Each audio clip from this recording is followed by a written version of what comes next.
যার লয় নাই, যার ক্ষয় নাই, যিনি আবাদান আবাদা ছিলেন, তিনি আছেন এবং থাকবেন, তিনি কি? আল্লাহ। আর মানুষ এইগুলো নিয়ে পূজা করে, গাছ নিয়ে পূজা করে, তারপরে সূর্য নিয়ে পূজা করে, চন্দ্র নিয়ে পূজা করে।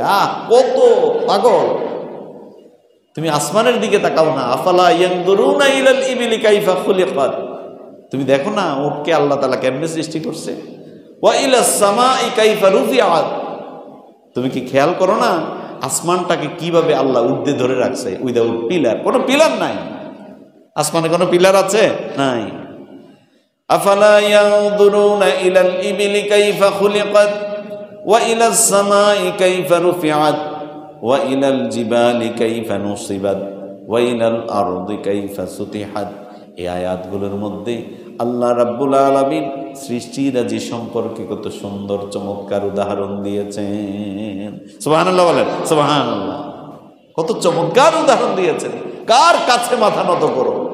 মাথা নত করবে একজনের কাছে, যিনি আসমান সৃষ্টি করেছেন, যিনি জমিন সৃষ্টি করেছেন, যিনি সাগর সৃষ্টি করেছেন, যিনি পৃথিবীর সমস্ত কিছু সৃষ্টি করেছেন, তিনি হচ্ছেন আল্লাহ। আর আমরা মাথা নত করব একমাত্র তার কাছেই।